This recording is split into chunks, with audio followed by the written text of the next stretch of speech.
جو آج کی کہانی ہے سونے کے ہاتھی۔ صدیوں پرانی بات ہے کہ ملک یمن میں ایک بادشاہ حکومت کرتا تھا۔ وہ بہت انصاف پسند اور رحم دل تھا۔ ملک میں ہر طرف امن و امان تھا۔ ایک دن اسے بیٹھے بٹھائے خیال آیا کہ رعایا کی خبر لینی چاہیے۔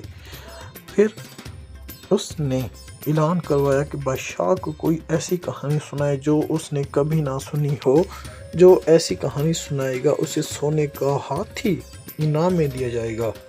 ملک میں اعلان ہوتے ہی لوگ جوق و جوق بادشاہ کی کہانی سنانے کے گھر سے آنے لگے۔ وہ بڑی بڑی مزے کی کہانیاں سناتے۔ بادشاہ سلامت کہتے، میں نے یہ کہانی پہلے سنی ہوئی ہے۔ لوگ تھک ہار کر لوٹ جاتے۔ کہانی سنانے والوں نے چڑیا اور باز مروایا، کبھی کچھوے کو خرگوش سے ہروایا، کبھی درخت پر ہاتھی چڑھا دیا، کبھی مچھلی کو صحرا میں زندہ کروا دیا۔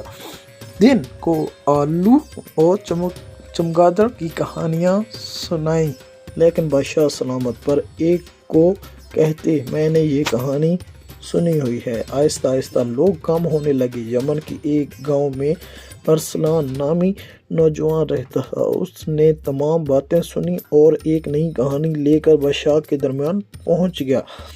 ہاں بھائی جوان، آپ کیا کوئی نئی کہانی لے کر آئے ہیں؟ بادشاہ نے پوچھا۔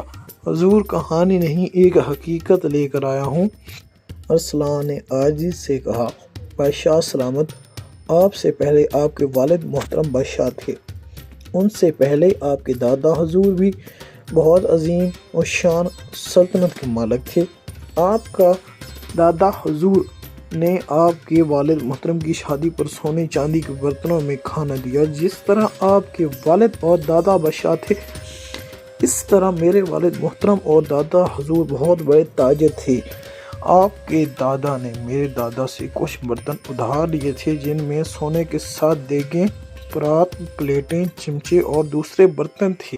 شادی کے بعد آپ کے دادا برتن واپس کرنا بھول گئے۔ آج کل ہمارے حالات بھی کچھ بہتر نہیں ہیں، ورنہ آپ سے برتن نہ مانگتا۔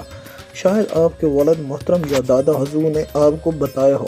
میں نے یہ بات کبھی نہیں سنی۔ بادشاہ نے فوراً جواب دیا، اچھی بات ہے بادشاہ سلامت، آپ پھر سونے کا ہاتھی مجھے دے دیں۔ بادشاہ ارسلان کی عقل مندی پر بہت خوش ہوا۔ اگر کہتا کہ بات سنی ہوئی ہے تو اسے اتنے سونے کے برتن دینا پڑتے، جس سے جلدی سے کہہ دیا، یہ بات میں نے نہیں سنی۔ دیکھا بچوں، ارسلان نے بادشاہ سلامت سے عقل مندی سے سونے کا ہاتھی حاصل کر لیا۔